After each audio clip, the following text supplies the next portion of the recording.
Canada's Prime Minister Justin Trudeau's under fire, and he said he cannot remember how often he wore the blackface as a younger man, which has caused a bit of a scandal. And he was speaking after more images of him wearing black makeup when he was younger emerged. And he said, "I'm wary of being definitive about this because of the recent pictures that came out. I had not remembered," he told reporters in Winnipeg this week. And the revelations have rattled his campaign in what is becoming a fairly tight election race, which from all accounts includes two people who I have had on my show, Kevin Annett and Tanath. Believe it or not. No, I won't be giving her name out. And Canadians will be going to the polls on the 21st of October. Now, the video came to light on Thursday, which is, it always comes to light in election time. Funny they never post this at any other time, which he is seen in a white t-shirt, torn jeans, and his face and limbs covered in black makeup. Now, the footage, which was shot not last week or the week before, but back in the 1990s, he is seen as laughing, heaven forbid, throwing his hands in the air, sticking his tongue out and pulling faces. Mr. Trudeau would have been in his late teens or early 20s at the time. Now, blackface, which is more prevalent in the past, particularly in the entertainment industry, involves white people painting their faces darker and is widely condemned now as racist caricature. We'll have more on that later. Thousands of people are protesting across the UK currently, with pupils leaving schools and workers down in tools as part of a global climate strike day. And millions are taking part around the world with rallies in British cities, including Glasgow, Manchester and London, urging climate justice. Students set off alarm bells at 1 o'clock British Standard Time to raise the alarm for the climate, and Energy Minister Kwasi Kwarteng said their voices were being heard. However, he said he could not endorse children leaving school to take part. Jake Woodier, campaign coordinator in UK Student Climate Network, said, "We understand it's simply not feasible for many employees to take a day off to participate in a strike, but that doesn't mean to say they can't have a voice." Now, demonstrations were also organised in Cardiff, Edinburgh, Brighton, Newcastle, Bournemouth, and Birmingham. And Sebastian, a pupil from John Stainer Community School in Brockley, South East London, said he joined the protest to help fight global warming. We'll have more on that later. Much more. Thomas Cook, which is fairly high-level tour operator in the UK, when I wrote this, I admitted on that it's facing a huge funding black hole, and shareholders have been warned there is significant risk of no recovery. Now, the 178-year-old travel firm is facing a £200 million black hole and could go bust as early as the weekend. And they were hit with a demand for extra funds, and a panel of bankers have delayed a decision that could have won over investors. This morning, the company said it was speaking to stakeholders to bridge the funding gap. However, it said the fundraiser is expected to significantly dilute existing shareholders' stakes in the firm, with significant risk of no recovery. Now, what it did mean, which is also typical, is the people miss out. And the holiday plans for thousands of Brits could be in jeopardy, and 180,000 customers may end up stranded abroad. Now, if Thomas Cook does collapse, package holidays are ATOL protected, meaning holidaymakers could not face any extra cost, and there would be refunds for planned holidays that don't happen. Yeah, right. That would leave the taxpayer, the people paying again, facing a bill of around £600 million, which equates ballpark to $750 million to get the people home. Now, people who just bought flights through the firm would not be protected, only if you bought a vacation package. Unbelievable. And the bank issuing the payments demands on Thomas Cook is Royal Bank of Scotland. For the American listeners who are not updated on that, Royal Bank of Scotland were the bank who famously went bust in 2008. But unlike Thomas Cook, they received bailout payments from the Federal Reserve to refloat them, none of which has been repaid. Part of a $15 trillion package in February of 2009 that the Fed sent to mainly UK banks but also EU, and none of it's been repaid. Imagine if we asked for the 15 trillion back, and then America would only owe 7 trillion in their world. In our world, there is no $22 trillion debt. It's all been paid off. Now, by Sunday, the news broke through that Thomas Cook had collapsed after last-minute negotiations aimed at saving the holiday firm failed, and Peter Fankhauser, Thomas Cook's chief executive, said the firm's collapse was a matter of profound regret, and it also triggered the biggest ever peacetime repatriation aimed at bringing more than 150,000 British holidaymakers home. The tour operator's failure now puts 22,000 jobs at risk, including 9,000 in the UK.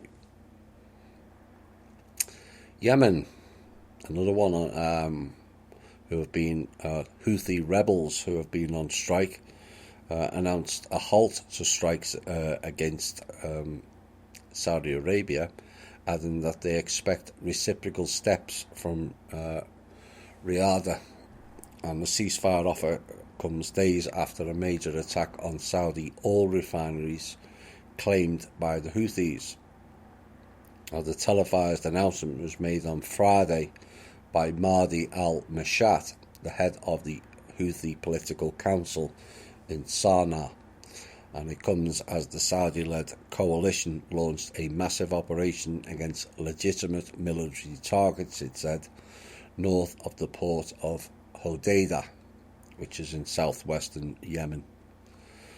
And he said, I call on all parties from different sides of the war to engage seriously in genuine negotiations that can lead to a comprehensive national reconciliation that does not exclude anyone, said Mashat.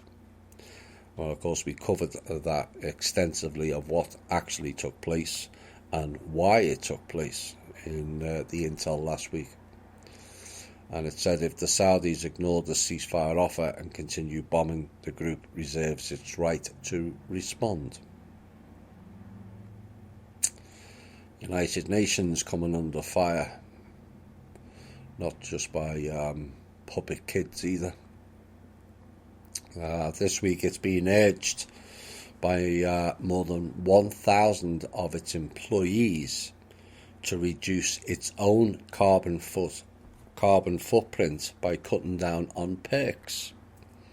This reminds me of, was it Google and Microsoft and Amazon, their staff complaining about actions of their company. So it's good to hear, it is getting around the world.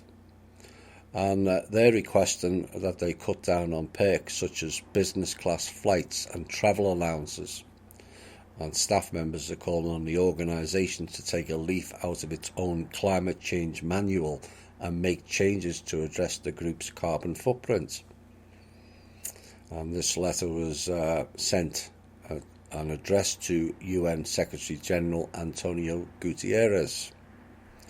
Our commitments need to be more ambitious, at least as concrete as those of the UN member states and non-party stakeholders attending the UN Climate Action Summit, according to the letter, by a group called Young UN. And more than 40,000 people are employed by the UN across 60 countries, which together contribute to a staggering carbon footprint that is greater than several of its member states. In 2017, its own data showed the organisation emitted 1.86 million tonnes of carbon dioxide equivalent. Yeah, ban the UN. Then we don't have to listen to children talking out of the wrong end of the vessel. US President Donald Trump got played with misinformation by Israeli officials, including PM Benjamin Netanyahu, who take liberties with the truth if it would sway the US, was the statement made this week by ex-Secretary of State Rex Tillerson, and the embattled Israeli leader he described as an extraordinarily skilled politician, but a bit Machiavellian. And Tillerson told an audience this week at Harvard in a private panel discussion, he said, in dealing with Bibi, it's always useful to carry a healthy amount of skepticism in your discussions with him. And he didn't end there. Netanyahu and other Israeli officials would share misinformation if they thought it would persuade the US of something. And they did that with the president on a couple of occasions to persuade him that we're the good guys and they're the bad guys.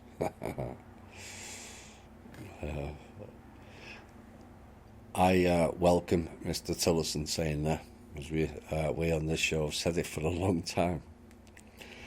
One wonders what happens next.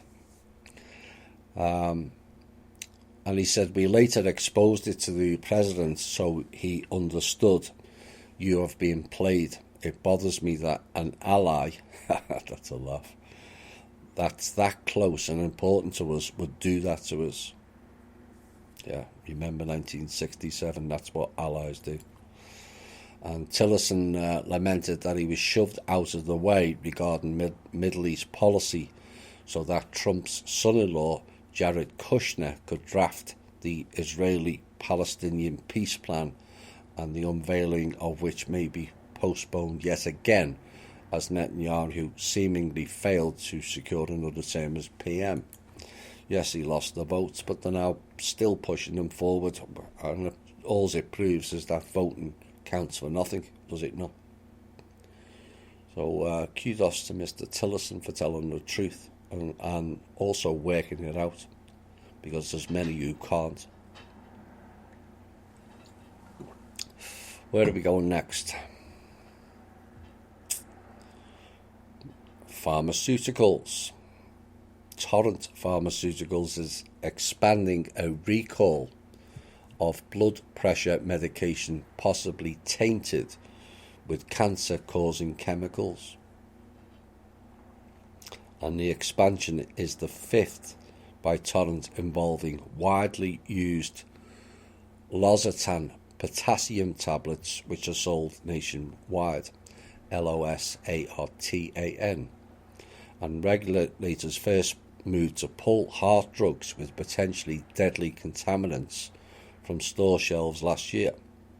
Now, the contaminant behind the latest Torrent recall is also the same one that prompted Novartis to halt distribution of generic versions of the popular heartburn drug Zantac. Oops.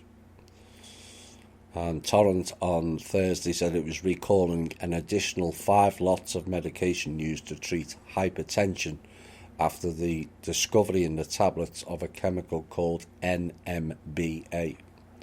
And no, I'm not pronouncing it. Nitrosamethylamidobutyric acid, whatever that means.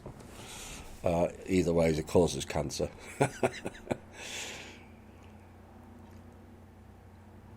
This next piece could possibly have sinister motives behind it. I haven't had a chance to check into deeper details of it, but this particular story, I smell a rat. 13 Marines have been formally charged with playing a role in the smuggling of undocumented immigrants into the US, according to the Marine Corps announced last Friday. In addition to the smuggling charges, the Marines will face military court proceedings for charges including failure to obey an order, drunkenness, endangerment, larceny and perjury, according to the statement from the 1st Marine Division press office. Now, 2 of the Marines were specifically named, Lance Corporal Byron Law and David Salazar Quintero, but the other names were withheld. And these 2 have also been charged federally with transporting and conspiring to transport illegal immigrants into the country for financial gain. Both of them were based at Camp Pendleton in California.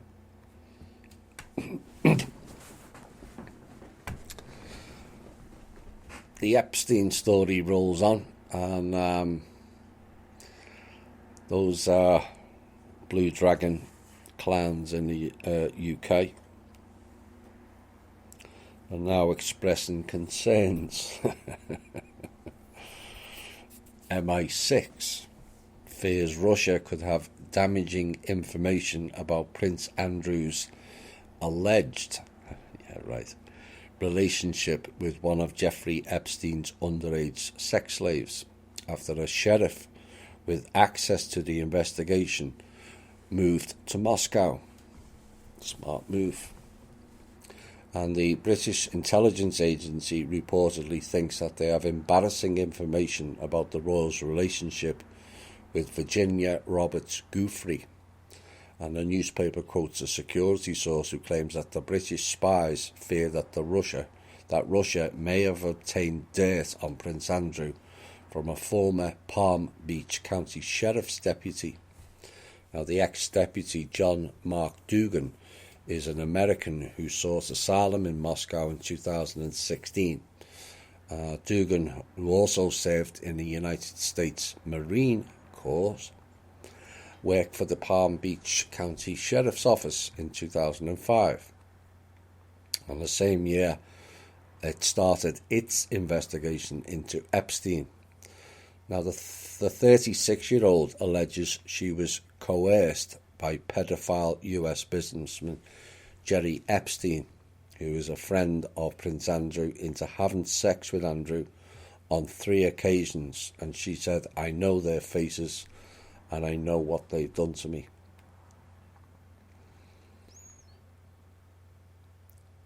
The US military has apologized this week for a since-deleted tweet that threatened to attack millennial raiders, as they called them, in Area 51 with a stealth bomber. Really.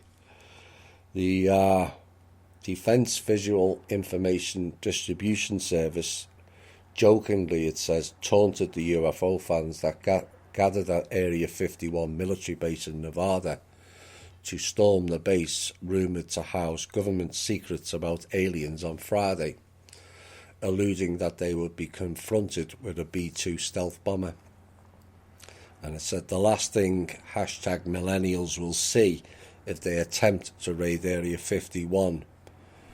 And they posted a picture of the B-2 bomber and said it was a joke. Yeah, right. And they also had a group of soldiers standing in front of the bomber, but the tweet that joked about violence against the alien fanatics arriving at the base's gate fell foul with the crowd, forcing the military to apologise. And one of the officials' employees posted a tweet saying that in no way supports the stance of the Department of Defence. It was inappropriate and we apologise for this mistake. Well, who did it and why? It's not the puppets who pressed enter or send. That's gone from higher up, in my opinion. A couple of more news pieces before we get into some Q&A. Nigeria lost 1.35 billion to oil theft in the first 6 months of this year. You all know the backstory to that. And said it needs a legal task force with special courts to tackle it. And the committee set up to investigate theft from miles of pipelines that snake through the country's swampy, oil-rich delta region said the theft will only grow if the government does not take special action to combat it. What if the government is involved in it? Oops. In addition to a legal task force with dedicated courts, prosecution teams and specially trained judges, it also said oil pipeline maintenance and ownership need to be restructured. Now, the governance structure of the pipelines is such today that no one is held accountable. Yeah, that's how it works when these losses occur. And the committee, chaired by Edo State Governor Godwin Obaseki, said in the report, the 4 primary pipelines lost 22.5 million barrels of oil in the first 6 months, which is roughly 6% of Nigeria's nearly 2 million barrels per day.